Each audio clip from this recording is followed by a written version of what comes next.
FM News Talk 97.1. On-demand audio. One of these members of Congress, sometimes I like just getting these quotes because I'm always interested in how folks talk about this issue.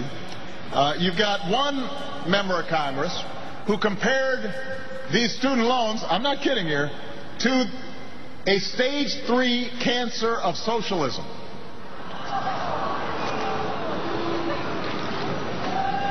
Stage 3 cancer? I don't know where to start. What do you mean? What are you talking about? Come on.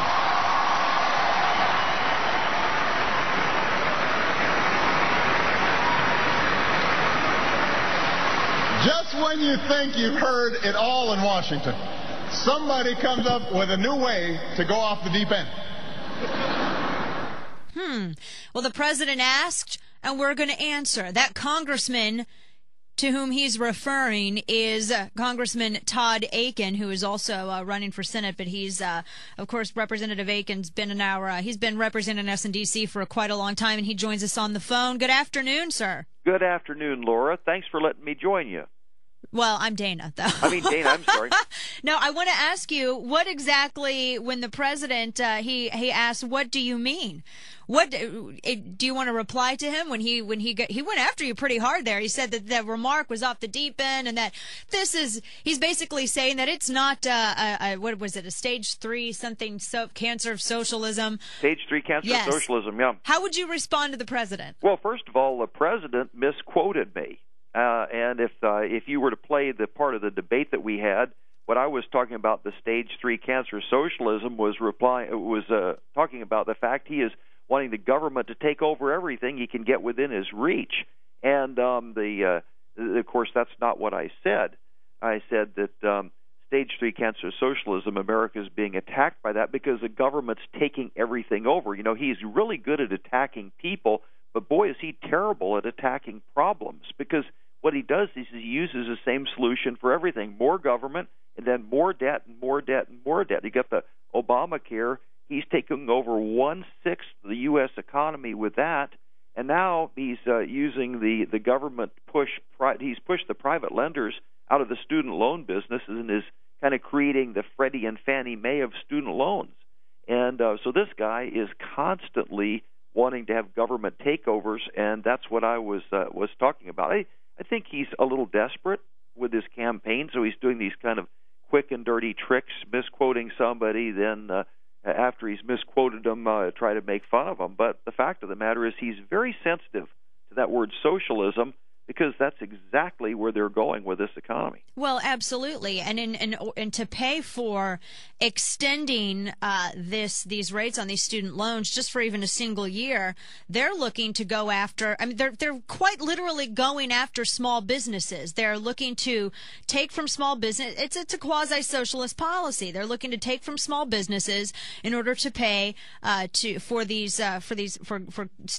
student loans for these college kids, so that they can keep the same rate. They would have to keep doing this. They would have to have these higher taxes on small businesses for something like 10 years just to offset what it would cost for 1 year. So how can I don't understand how the president can defend that that's not even quasi-socialist policy. Well, here's the weird thing is, I don't think Americans want more debt, or even students want more debt. I think they want some jobs. And if you destroy all the businesses, then don't be surprised that there aren't jobs. Right. And the president never has been able to understand it. In fact, the thing is, he is so toxic to business and jobs that he literally is attacking major industries. Aside from taking over health care, he has decided that there will be no more coal industry in America. Now, coal gives those of us that live in Missouri and the Midwest a very low cost of electricity, and is being scrubbed, so it's an extremely clean and safe form of energy. He wants to shut the coal companies down by all of these little regulations of the EPA and other agencies. For instance, coal is mined where they need to take out a big block of coal to make it efficient. So he says, well, there may be a stream on top of that, so you have to go around this and go around that to make it impossible. Doesn't renew their licenses, and puts this new particulate thing and gets rid of the income tax for basically attacking the industry a little bit at a time till it's no longer solvent. Right. And he's doing the same thing. My family used to be in the steel industry, Dana, and one of the things that makes steel technically is a combination of iron and carbon, but the other main thing that's quite rare that's in it is manganese. And there are only two places where we mine manganese in America, and EPA is going after them and going to try and shut them down. That's our main supply for American steel. And so you have these things that he's doing, and then when he gets something really messed up, he says, "Oh, government's got to step in and do it." Oh, there goes a whole lot more debt. There goes the jobs. Right. And in terms of you bring up, you mentioned the EPA and the president going after coal, and I'm sure you've heard about this EPA administrator that this video came out.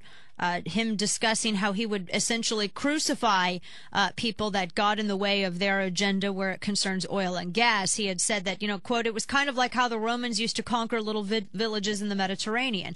They would go into a little Turkish town somewhere, they would find the first 5 guys they saw, and they'd crucify them. And that's the policy that he was kind of referring to as to how the EPA handles in terms of gas and oil. That's pretty in your face as well. That comes from this administration. Well, and that's why I don't think that there are hardly any words that are too strong to talk about what this administration is doing. That basically America and Americans' freedom is under tremendous attack from a lot of different points of view. But this guy has such a hostility, and he uses these agencies. It's not just the EPA, unfortunately. Now that I'm running for the Senate, I have all of these different groups that come by our office from all over the state. And they all have the same story. It seems like Obama is targeting our industry. Yeah. And the thing is that you got groups from, community bankers to people who mine gravel and rock to aerospace people to, insurance people. Everybody's got the same story. The only thing that's different is the acronym of the agencies that there's several that are trying to destroy them. And I just don't think we can take 4 more years of this guy. I think I think I was being gracious to call him a socialist to myself. Well, that's when you have policies that reflect certain tenets of that particular ideological system. It is what it is.